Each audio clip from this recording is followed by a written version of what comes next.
نحمده ونصلي على رسوله الكريم أما بعد.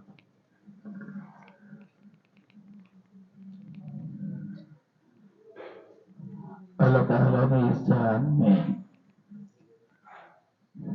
جتنی بھی نعمتیں پیدا کی ہیں اور انسانوں کو دی ہیں، یہ ساری نعمتیں ہمارے ساتھ موت تک ہیں. جیسے ہی موت آئے گی یہ ساری نعمتیں ہم سے الگ ہو جائیں گی، اور پھر آخرت کے اعتبار سے یہ نعمتیں ہمارے کوئی کام نہیں آئیں گی. اور یہ بات تو یقینی ہے کہ ہم مرنے کے لیے دنیا کے اندر آئے ہیں. ہم رہنے کے لیے نہیں آئے ہیں. زندگی اللہ نے اس لیے دی ہے کہ موت آنی ہے. تو بڑی سے بڑی دنیاوی نعمت موت کے ساتھ جو ہے وہ ختم ہو جائے گی. نمرود ساری دنیا کا بادشاہ تھا، مرا، اس کی ساری بادشاہ ختم ہو گئی. قارون کے بعد جو ہے وہ خزانے ہی خزانے تھے، قارون مرا، سارے خزانے اس کے لیے، اس مرنے والے کے لیے جو ہے بیکار ہو گئے. فرعون کے بعد فرعون کے پاس کئی سال مصر کی بادشاہت رہی، لیکن جب وہ مرا تو بادشاہت اس کی جو ہے وہ ختم ہو گئی. اس لیے اللہ تعالیٰ کے دربار میں ان نعمتوں کے اعتبار سے کوئی مرد کوئی عورت قیمتی نہیں بنتا.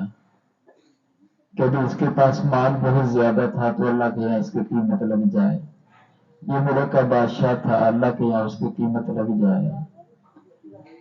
تو اس پر انسانوں کی قیمتیں اللہ کے دربار میں جو ہے وہ نہیں لگتی ہیں. اس لیے یہ ظاہری نعمتیں اللہ مسلمانوں کو بھی دے دیتے ہیں، کافروں کو بھی جو ہے وہ دے دیتے ہیں. جو لوگ اللہ کو نہیں مانتے ہیں ان کے پاس یہ ظاہری نعمتیں ہم سے زیادہ ہیں، حالانکہ وہ اللہ کو جو ہے وہ نہیں مانتے.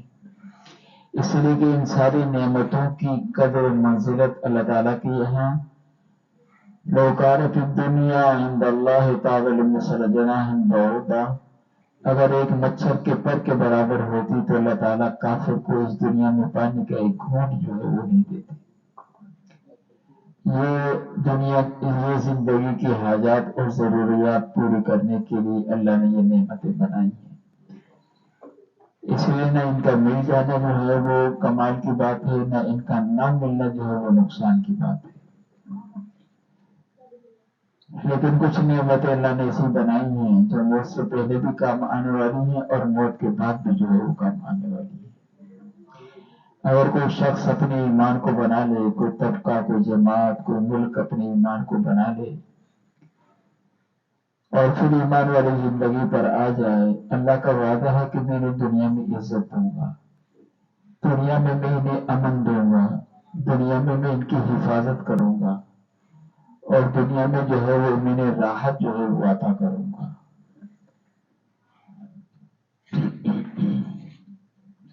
اور یہ نعمت جو ہے یہ موت سے بھی ختم نہیں ہوتی ہے. یہ موت کے بعد بھی جو ہے یہ نعمتیں مرنے والے کے پاس ہوتی ہیں. قیامت کے دن جب ہم اللہ کے سامنے کھڑے ہوں گے تو یہ نعمتیں ہمارے ساتھ ہوں گی، اور جب ہماری جنت و جہنم کا فیصلہ ہوگا تو اس نعمتوں پر جو ہے وہ فیصلہ ہوگا. ان نعمتوں میں سے ایک بہت بڑی نعمت ہے ایمان کے بعد کسی کو جو ہے وہ قرآن پاک والی جو ہے وہ نعمت مل جائے. 1000 سال پہلے اس دنیا کے بنانے سے اللہ تعالیٰ نے اس قرآن پاک کی جو ہے وہ تلاوت کی، اور جنت میں اللہ تعالیٰ جو جنتیوں کو اپنا کلام سنائیں گے تو یہ قرآن پاک جو ہے وہ پڑھیں گے. تو یہ اللہ تعالیٰ کا کلام ہے جو اللہ سے نکلا ہے، اور لانے والے جو ہے فرشتوں کے سردار جبرائیل تھے، اور لینے والے جو ہے وہ اولین اور آخرین کے سردار محمد رسول اللہ صلی اللہ علیہ وسلم تھے. تورات، انجیل، زبور کتابیں امتوں کو ملی، اور امتوں میں اپنی کتاب کا کوئی بھی حافظ نہیں تھا سوائے نبی کے. اسی لیے ان کی نماز میں تلاوت نہیں تھی، ان کو کتابیں یاد ہی نہیں تھی، وہ کیا نماز میں تلاوت کرتے. ان کی نماز صرف ذکر جو ہے وہ ہوتی تھی، نماز میں ذکر کرتے تھے۔ یہ آسمان کی پہلی اور آخری کتاب ہے کہ جسے نماز میں جو ہے وہ پڑھا جاتا ہے، اور نماز میں اس لیے پڑھا جاتا ہے کہ اس امت میں ہر زمانے میں لاکھوں کی تعداد میں اس قرآن پاک کے جو ہے وہ حافظ رہے ہیں، ان امتوں میں ایک بھی نہیں ہوتا تھا، اور اس امت کے ہر زمانے میں لاکھوں کی تعداد میں جو ہے وہ حافظ قرآن جو ہے وہ ہے۔ تو اگر اللہ کی عظمت اور اس کی کلام کی عظمت کو دیکھیں تو کوئی اسے سینے میں اٹھا نہیں سکتا، لیکن اللہ تعالیٰ نے اس امت کے لیے وَلَقَدْ يَسَّرْنَا الْقُرْآنَ لِلذِّكْرِ فَهَلْ مِن مُّدَّكِرٍ، اللہ نے اس امت کے لیے یہ آسانی کا معاملہ کیا۔ کتنے بڑے اللہ کی عظمت والے کلام کو یہ محمد جو اپنے سینوں کے اندر سے محفوظ کر لیا، اس کی عمر کیا ہے؟ اس عمر میں کوئی ڈاکٹر بن سکتا ہے، کوئی انجینئر بن سکتا ہے، اس عمر میں کوئی جنرل کے عہدے پر پہنچ سکتا ہے، کوئی ایس پی کے عہدے پر جو ہے وہ پہنچ سکتا ہے، حالانکہ یہ سارے عہدے عارضی ہیں، لیکن اللہ نے اس نعمت کو کتنا عام کیا ہے اور آسان کیا ہے کہ جو ہے 11 سال کا بچہ بھی پورے قرآن کا جو ہے وہ حافظ، اندھے قرآن پاک کے حافظ، اور عورتیں قرآن پاک کی جو حافظات، یہ اللہ کی مہربانی ہے، اسے اتنی بڑی کتاب کو جو ہے وہ آسان کیا ہے۔ اس لیے عزیز طلبہ، جس علم میں اللہ نے آپ کو لگایا ہے، ذالک فضل اللہ یؤتیہ من یشاء، یہ اللہ کا فضل ہے، اس کا انعام ہے، اللہ جسے چاہے جو اس نعمت سے جو ہے وہ نوازے، اور یہ ایسی نعمت ہے، اس نعمت کی وجہ سے صاحب قرآن کی قیمت اللہ کے دربار میں لگتی ہے،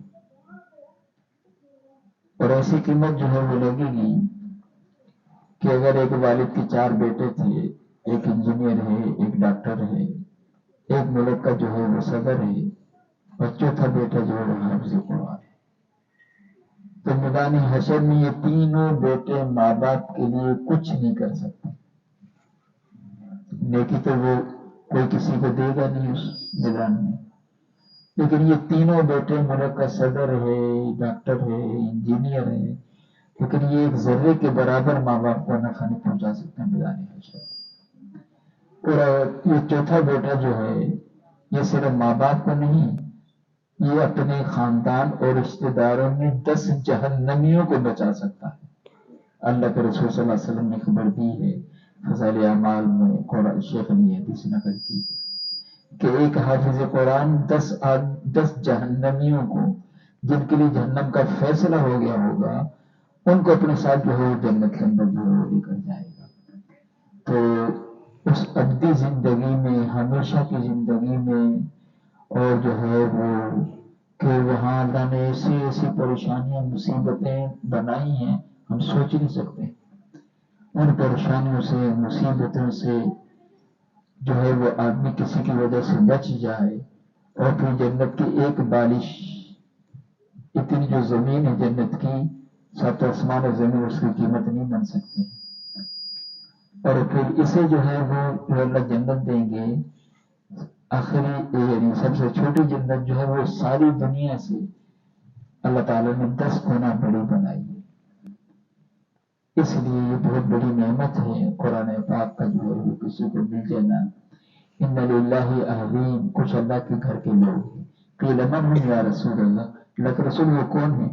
قال اہل القرآن اہل اللہ وخاصتہ، جنہوں نے قرآن کو دنیا میں اپنے سینے سے لگایا تھا، یہ اللہ کے گھر کے لوگ شمار ہوں گے، اور جو ہے وہ حشر میں اللہ تعالیٰ انہیں ایسا تاج پہنائیں گے کہ جس کے سامنے سورج کی روشنی بھی جو ہے وہ ماند پڑ جائے گی، ایسا تاج جو ہے وہ اللہ انہیں جو ہے وہ پہنائیں گے۔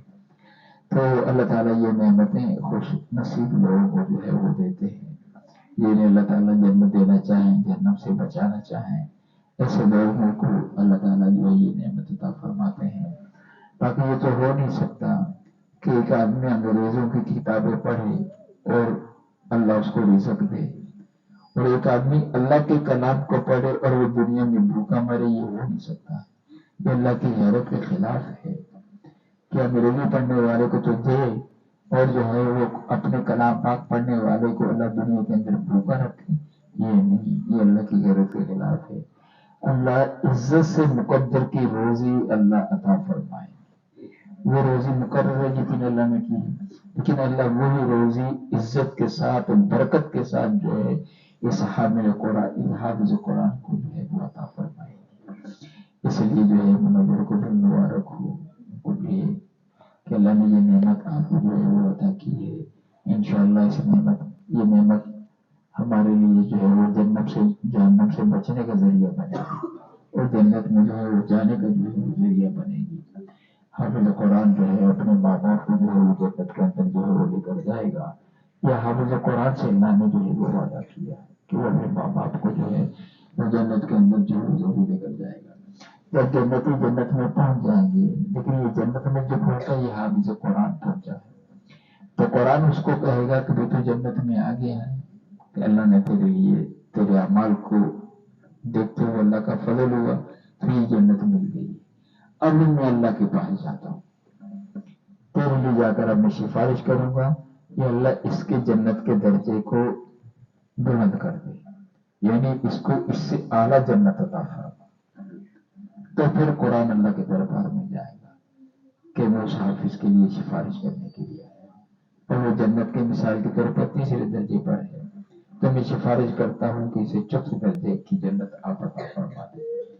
تو اللہ تعالیٰ فرمائیں گے یہ میں نے وعدہ کیا تھا کہ میں قرآن کی سفارش کو رد نہیں کروں گا، اس لیے اگر یہ قرآن سفارش کر رہا ہے تو تیری سفارش کو جاؤ اس کو تیسرے درجے سے لو اور چوتھے درجے کی جنت میں جو ہے اسے لے جاؤ. تو قرآن یہاں سے لے گا اور چوتھے درجے کی جنت کے اندر جو ہے وہ پہنچا دے گا. یہ ایسی نعمت ہے جنت میں جانے کے بعد بھی جو ہے یہ کام آئے. اس لیے اللہ سے یہ بات ماننی چاہیے کہ اللہ ہمیں بھی یہ نعمت دے دے، ہم اپنے اولادوں کو اپنے بچوں کو حافظ قرآن بنائیں، قرآن حدیث کا علم سکھائیں. مقدر کی روزی ہر حال میں جو ہے وہ مل کر رہے گی، لیکن اس علم کی وجہ سے اللہ دنیا میں بھی عزت عطا فرمائیں گے اور اللہ آخرت میں بھی جو ہے وہ عزت عطا فرمائیں گے. تاکہ جو ہے پھر اس حافظ قرآن کے لیے اب گھر کا ماحول بنانا یہ ماں باپ کی ذمہ داری ہے کہ یہ گھر کا ماحول ایسا ہو کہ حافظ قرآن اس پر عمل کرنا اس کے لیے آسان ہو اور قرآن کے مطابق جو ہے وہ زندگی گزارے. اسی لیے اپنے گھر کے ماحول کو اس کے لیے جو ہے بدلنا پڑے گا. ایک حافظ قرآن ہو اور 10 نافرمان اس گھر میں رہتے ہوں تو پھر اس اکیلے کے لیے دین پر چلنا جو ہے مشکل ہو جائے گا. اور خاص طور پر ماں باپ کو تو پھر اس کا بہت جو ہے وہ اہتمام کرنا پڑے گا. اس لیے علماء نے لکھا ہے کہ اگر کسی عورت کے پیٹ میں حمل ٹھہرے تو اس عورت کو چاہیے کہ حمل کی ابتدا سے لے کے انتہا تک اس کے پیٹ میں کوئی حرام کا لقمہ نہ جائے. اگر حرام کا لقمہ چلا گیا تو اس کا اثر اس پیدا ہونے والے بچے پر جو ہے وہ پڑے گا. کابل کے والد تھے عبد الرحمان، انہوں نے اپنے بیٹے کو لشکر دے کر بھیجا تو ایجنسی نے آ کر خبر دی کہ جی والی کابل آپ کا بیٹا شکست کھا گیا اور بھاگ گیا وہ میدان سے. تو والی کابل کو بڑا افسوس ہوا، اپنی گھر والی کے پاس آیا اور آ کر اسے سنایا کہ وہ بیٹا جو ہے وہ بھاگ گیا میدان سے، ہماری رشتہ کو شکست ہوگی. تو ماں نے کہا کہ بالکل نہیں ہو سکتا، یہ خبر غلط ہے. اس میں سارے لوگ بتا رہے ہیں تیرا بیٹا بھاگ گیا میدان سے. اس نے کبھی نہیں ہو سکتا، میرا بیٹا میدان سے بھاگ ہی نہیں سکتا ہے. پھر والی کابل میں دوسری خبر کا انتظار کیا تو دوسری خبر آ گئی کہ نہیں اللہ نے فتح دے دی ہے، وہ کوئی میدان چھوڑ کے نہیں بھاگا ہے، دشمن میدان سے بھاگ گئے. تو والی کابل کو اپنی اہلیہ کی اس پر تعجب ہوا کہ تو نے یہ بات کیسے کہی کہ میرا بیٹا کبھی میدان سے نہیں بھاگ سکتا ہے. تو اس نے کہا جب یہ میرے پیٹ کے اندر آیا تھا میں نے اللہ سے عہد کیا تھا اللہ گناہ نہیں کروں گی، کوئی حرام کی چیز اپنے پیٹ کے اندر داخل نہیں ہونے دوں گی. اس طرح میں نے حمل کے زمانے میں اس کی حفاظت کی اس بچے کی. اور جب یہ بڑا ہوا ہے جب یہ دنیا کے اندر آیا ہے تو کبھی میں نے اسے بے وضو دودھ نہیں پلایا اور بغیر جو ہے یعنی ذکر کے میں نے اس بچے کو دودھ نہیں پلایا تھا. یہ کیسے ہو سکتا ہے جس بیٹے کو میں نے اس طرح سنبھالا ہو اور میدان سے دشمن کے مقابلے میں بھاگ جائے؟ یہ نہیں ہو سکتا تھا. اس لیے میں نے کہا کہ نہیں میرا بیٹا میدان چھوڑ کے نہیں جا سکتا. اس طرح جو ہے ماں باپ جو ہے وہ تربیت کرتے تھے. ایک آدمی تھا, اس کا انتقال ہو گیا, اس کو 2 بیٹے تھے. اب ماں نے ان 2 بیٹوں کی تربیت اس طرح کی, اور اس مقام پر پہنچے کہ وہ مسجد میں جاتے تھے, لوگوں کی جوتیاں جو ہے وہ سیدھی کرتے تھے. یہ 2 بچے. اب کچھ جوتیاں دائیں طرف کرتے, کچھ جوتیاں بائیں طرف کرتے. تو نمازی نے پوچھا یہ کون ہے؟ کچھ جوتیاں دائیں طرف رکھتے ہیں, کچھ جوتیاں بائیں طرف رکھتے ہیں. پتہ چلا یہ 2 بچے اس طرح کرتے ہیں. ان سے پوچھا یہ تم کیوں کرتے ہو؟ کہ بھی کچھ جوتیاں دائیں طرف, کچھ بائیں طرف. انہوں نے کہا جو یہ جوتیاں جنتی ہیں وہ ہم دائیں طرف کر دیتے ہیں, جو جوتیاں جہنمی یعنی جوتوں والے جہنمی ہیں ان کے جوتوں کو ہم بائیں طرف کر دیتے ہیں. تو سارے لوگ پریشان ہو کہ بھی اس سے تو ضلعت ہو رہی ہے کہ فلانے کی جوتی بائیں طرف پڑی تھی, فلانے کی جوتی بائیں طرف جو وہ پڑی تھی. تو لوگوں نے جا کر ان کی ماں سے شکایت کی کہ آپ کے بچے یہ کیا کر رہے ہیں. اس ماں نے دعا کی, یا اللہ یہ کیفیت میرے بچوں کی ختم کرتے. لیکن تربیت جو ہے وہ ماں کی تھی, اور روحانی اعتبار سے وہ جوتوں سے پہچان رہے تھے کہ یہ جنت تھی اور یہ جو ہے وہ جہنمی ہے. اسی لیے اولاد بہت بڑی اللہ کی نعمت ہے, دولت ہے. اگر اس کی تربیت صحیح ہو جائے تو یہ بہت بڑا آخرت میں ہمارے لیے جو ہے وہ ذخیرہ ہے, اور بہت بڑا ہمارے لیے صدقہ جاریہ ہے. خدا نخواستہ اگر یہ غلط لین پر چل گئے تو مرنے کے بعد بھی ماں باپ کے لیے بڑی مصیبت کا ذریعہ ہے, اور بڑی تکلیف اور پریشانی کا جو ہے وہ ذریعہ ہوگا. اس لیے جو ہے ہم اپنے اولادوں کو, اپنے بچوں بچیوں کو ان کی تربیت کا بھی خیال رکھیں, اور ان کے جو ہے وہ علم کا بھی جو ہے وہ خیال رکھیں. یہ بچوں کا یعنی حق ہے ماں باپ پر, ان کی تربیت کرنا, انہیں صحیح علم صحیح علم کے لیے بٹھانا, صحیح ماحول مہیا کرنا, یہ بچوں کا ماں باپ پر حق ہے. کل قیامت کے دن ماں باپ سے اس کے بارے میں جو ہے وہ سوال ہوگا. اسی لیے جو ہے گھر کا ماحول بھی ہمارا دین والا ہو, تاکہ ہمارا بچہ جو ہے اسے دین پر چلنا جو ہے وہ آسان ہو جائے. اللہ مجھے اور آپ کو عمل کی توفیق نصیب فرمائے.